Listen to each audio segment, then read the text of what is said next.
मी doctor Sunil Shyamlal बंसी, सेवानिवृत्त वैद्यकीय अधिकारी वर्ग 1 चिकित्सा त्वचा व गुप्तरोग तज्ञ, आरोग्य सेवा, महाराष्ट्र राज्य।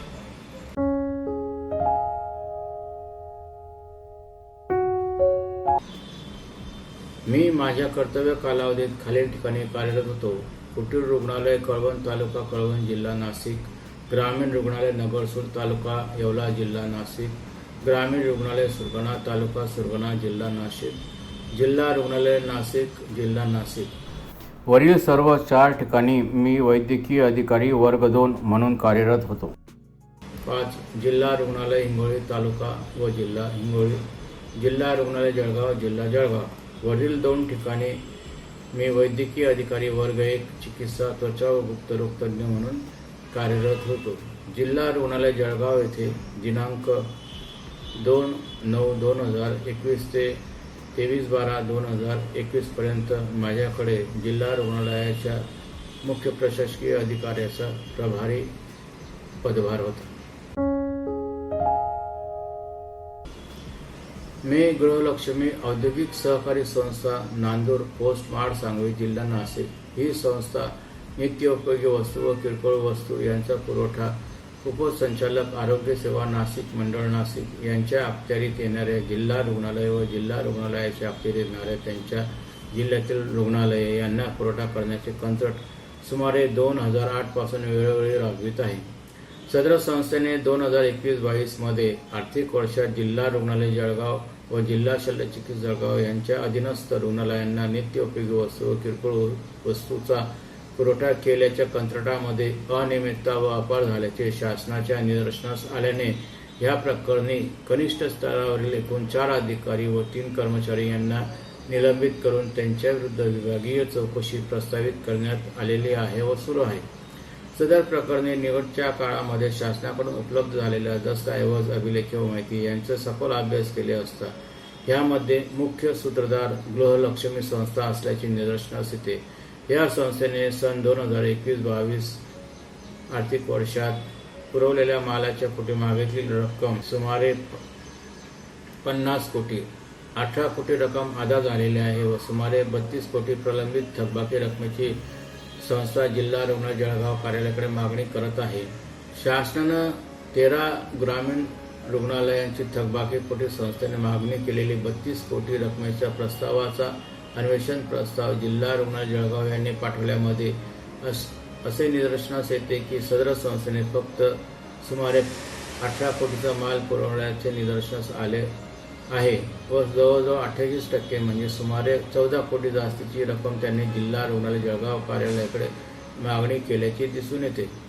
आजपर्यंत उपलब्ध झालेल्या माहितीच्या आधारे असे निदर्शनास येते की गृहलक्ष्मी संस्थेत सुमारे 18 कोटीची रक्कम ह्या कंत्राटापोटी अदा झालेली आहे व संस्थेने थकबाकी पोटी मागितलेली सुमारे 32 कोटी रकमेची अदायगीबाबत जिल्हा रुग्णालय स्तरावरून पुढील हालचाली झालेल्या आहेत व होत आहेत। मी केलेल्या तक्रारीमध्ये गृहलक्ष्मी संस्थेने त्यांनी घेतलेल्या सर्व कंत्राटांची सखोल चौकशी होऊन तसेच त्यांनी पुरवलेल्या कमी मालापोटी शासनाची दिशाभूल करून जास्तीची रक्कम पदरात पाडून घेतलेली आहे असे दिसून येते। याची वसुली सदर संस्थेकडून करण्यात यावी। अदा झालेली रक्कम 2020-21 व 21-22 मध्ये ही त्यांच्या द्यावाच्या थकीत रकमेतून कपात करून उर्वरित नियमाप्रमाणे देय रक्कम सदर संस्थेत अदा करण्यात यावी।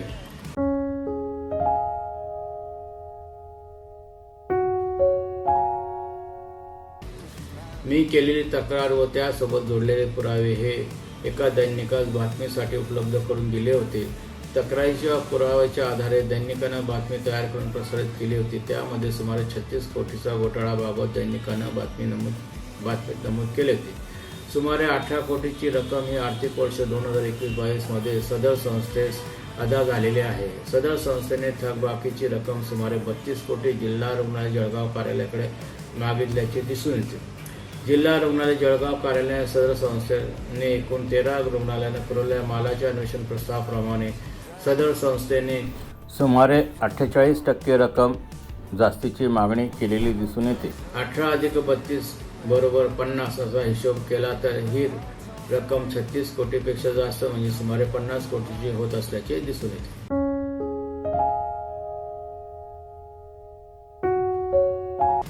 प्रकरणातील निलंबित अधिकारी व कर्मचारी यांनी शासनाकडे निलंबन झाल्यानंतर या प्रकरणातील दस्तऐवज अभिलेख व माहिती लेखी पत्राद्वारे तसेच माहिती अधिकाराद्वारे मागितलेली आहे, परंतु शासनाने त्यांना ही माहिती देण्याचे नकार दिले आहे. दस्तऐवज अभिलेख या निलंबित अधिकारी व कर्मचारी यांना विभागीय चौकशी सुरू झाल्यानंतर त्यांनी चौकशी अधिकाऱ्याकडे यांनी विनंती अर्ज सादर केल्यानंतर ही अभिलेखे देण्याची कारवाई उपसंचालक नाशिक कार्यालयाचे सादर करता अधिकारी यांच्या मार्फत कारवाई सुरू करण्यात आली आहे व ती आज ताब्यात सुरूच आहे. या अंतर्गत मिळालेल्या काही दस्तऐवज अभिलेखे व माहितीची पुरावे त्या तक्रारीसोबत सादर करण्यात आलेले आहेत. आज या प्रकरणातील जवळजवळ सर्व दस्तऐवज अभिलेखे व माहिती जिल्हा रुग्ण जळगाव कार्यालयात उपलब्ध आहे व त्यानुसार या प्रकरणाची सखोल चौकशी होऊन योग्य ती कारवाई गृहलक्ष्मी संस्थेविरुद्ध होणे गरजेचे आहे.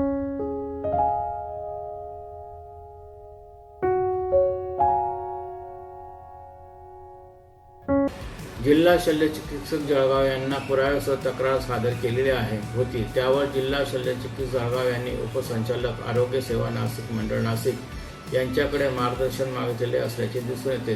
त्यावर त्यांना काय मार्गदर्शन मिळाले याची माहिती उपलब्ध नाही. उपसंचालक आरोग्य सेवा नाशिक मंडळ नाशिक यांच्या अखत्यारीत परिमंडळातील सर्व जिल्हा शल्यचिकित्सक कार्यालय येत असल्याने त्यांना दिलेल्या तक्रारीमध्ये सदर संस्थेने परिमंडळातील जिल्हा शल्यचिकित्सक यांच्या अखत्यारीत येणाऱ्या सर्व रुग्णालयांना पुरवठा केलेला आहे असे दिसून येते. त्यासाठी त्यांना तक्रार अर्ज सादर केलेला आहे, परंतु आज ताब्यात सदर तक्रारीवर काय कारवाई करण्याची योजना आहे याची कुठलीही माहिती मला सदर कार्यालयाने आजपर्यंत लेखी स्वरूपात दिलेली नाही. दिनांक 23/6/2026 रोजी प्रत्यक्ष उपसंचालक यांची सदर बाबतीत भेट घेऊन चर्चा केली असता त्यांनी तोंडी सांगितले की सदर प्रकरण विभागीय आयुक्त यांच्या अंतर्गत असलेल्या भ्रष्टाचार निर्मूलन समिती चौकशी करीत आहे असे तोंडी सांगितले. त्यांच्याकडे त्यांनी प्रस्तावित केलेल्या कारवाईची लेखी माहिती मला देण्यात यावी म्हणून त्यांना विनंती मी केलेली आहे व ती मिळणे अपेक्षित आहे.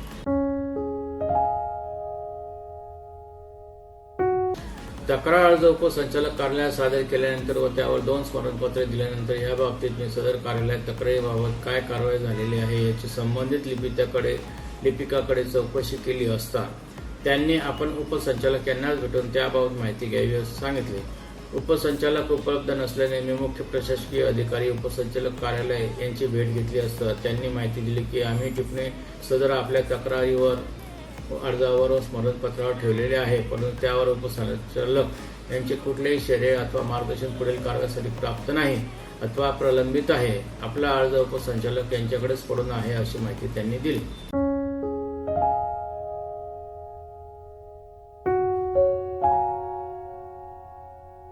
वर्ष 2022 पासून गृहलक्ष्मी प्रकरणी उपसंचालक आरोग्य सेवा नाशिक मंडळ नाशिक तथा संचालक अर्थ प्रशासन आरोग्य सेवा मुंबई यांच्या कार्यालयामार्फत लेखापरीक्षणे करण्यात आलेले आहे. असे निदर्शन येते की सदर प्रकरणी पुरवठादार गृहलक्ष्मी सहकारी संस्था पोस्ट मार्ट सांगवी जिल्हा नाशिक संस्थेत अभय देण्याची भूमिका वरिष्ठ कार्यालय उपसंचालक आरोग्य सेवा नाशिक मंडळ नाशिक कार्यालय तसेच जिल्हा शल्यचिकित्सक जळगाव कार्यालयाची भूमिका असल्याचे दिसून येते. उपलब्ध असलेल्या दस्तऐवज अभिलेख व माहिती तसेच तक्रारी सोबत देण्यात आलेल्या पुरावे यांच्या आधारे सदर संस्था ही निश्चितच दोषी असल्याचे दिसून येणार आहे. त्यांच्याकडून अतिरिक्त रक्कम ही वसूल करावी लागणार आहे. गरज पडल्यास संस्थेविरुद्ध पोलीस कारवाई सुद्धा करावी लागणार आहे. तसेच वरिष्ठ कार्यालयाचे अधिकारी कर्मचारी व कनिष्ठ कार्यालयाचे काही अधिकारी कर्मचारी यांच्यावर सुद्धा कारवाई करावी लागणार आहे असे दिसून येते. हे सर्व टाळण्यासाठी सदर तक्रारीची दखल न घेण्याचे किंवा टाळण्याचा कल संबंधित आरोग्य विभागाकडून दिसून येतो असे वाटते.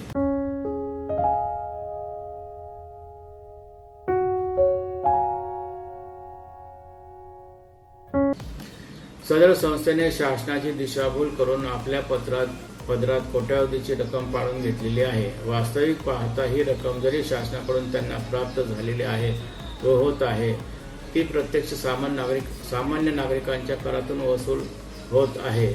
विविध ठेकेदारांना योग्य आरोग्य विभागातील संबंधित कार्यालयाने अभय दिल्याने व त्यांच्या दिल्या जाणाऱ्या सेवांची योग्य चौकशी न करता त्यांना अदा करण्यात येणाऱ्या रकमेची विचार न करता या सामान्य नागरिकांच्या करापोटी दिलेल्या पैशांचा अपव्यय होत आहे. तसेच नागरिकांना देण्यात येणाऱ्या आरोग्य सेवांच्या स्तरामध्ये कमतरता येत असल्याच्या काही कारणामध्ये सुद्धा ह्या गोष्टीचा भर पडत आहे.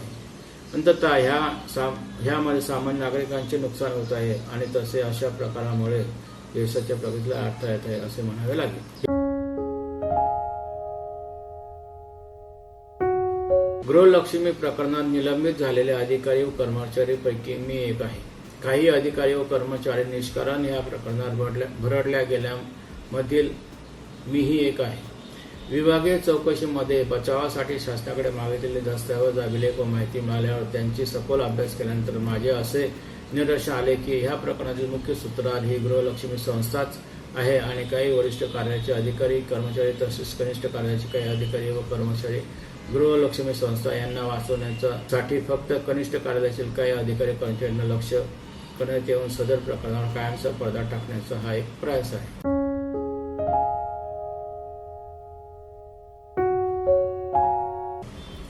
या प्रकरणात निश्चितच गृहलक्ष्मी संस्था ही सूत्रधार असल्याचे व त्या संस्थेने शासनाकडून शासनाची दिशाभूल करून कोट्यावधीची अतिरिक्त रक्कम आपल्या पदरात कंत्राटाद्वारे प्राप्त करून पदरात पाडून घेतल्याचे दिसून येईल. तसेच निधी उपलब्ध करून देणारे वरिष्ठ कार्यालय, या प्रकरणी लेखापरीक्षण करणारे संबंधित कार्यालय व संबंधित लेखापरीक्षण अधिकारी हे सुद्धा त्यांनी त्यांचे कार्य बिनचूक न केल्याचे आढळून येईल.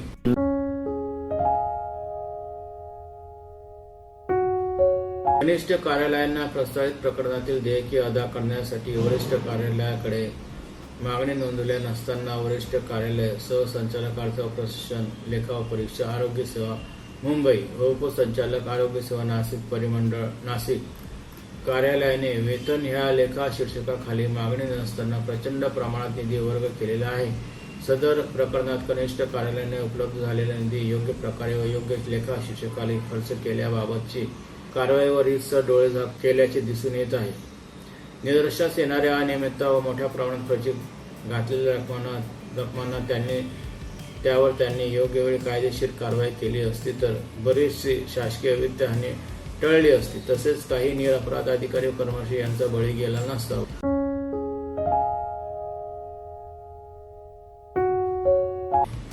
डॉक्टर पाटील वर्ष 2022 पूर्वी जेव्हा ते जिल्हा रुग्णालय जळगाव येथे निवासी वैद्यकीय अधिकारी म्हणून कार्यरत होते तेव्हा त्यांच्याकडे बऱ्याच वेळा बऱ्याच कालावधीसाठी जिल्हा शल्यचिकित्सक जळगाव प्रभारी कार्यभार होता. सदर कार्यकाळात त्यांच्यासमोर सदर प्रकरणातील बरीचशी कारवाई उपलब्ध अभिलेखावर त्यांच्या स्वाक्षरीने असल्याचे आढळून येते. वर्ष 2022 मध्ये डॉक्टर NS चव्हाण यांची बदली झाल्यानंतर कार्यरत होते व त्यांच्या कार्यकाळातही गृहलक्ष्मी यांची देयके 2021-22 व सन 2022-23 मध्ये अदा झाल्याचे दिसून येते. परंतु त्यांचे निलंबन न होता व त्यांच्यावर विभागीय चौकशी तसेच फौजदारी गुन्हा दाखल करण्याचे आदेश होते, कारण त्यांना व काही कर्मचाऱ्यांना वाचवण्यात आल्याचे दिसून येते. स्वतःला ह्या कारवाईतून वाचवण्यासाठी त्यांनी ह्या प्रकरणातील महत्त्वाचे अभिलेख लेखापरीक्षा समिती तसेच समिती समोर येऊ दिलेले नाही, जे जिल्हा शल्यचिकित्सक जळगाव पदावर राहिल्याने त्यांना जमून आल्याचे दिसून येते.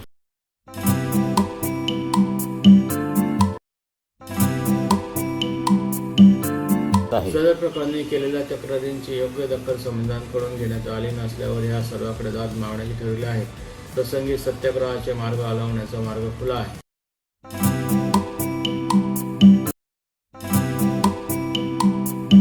कारवाई होणारच आहे, फक्त श्रद्धा व सबुरीच्या मार्गाचा अवलंब करावा लागेल असे वाटते. धन्यवाद.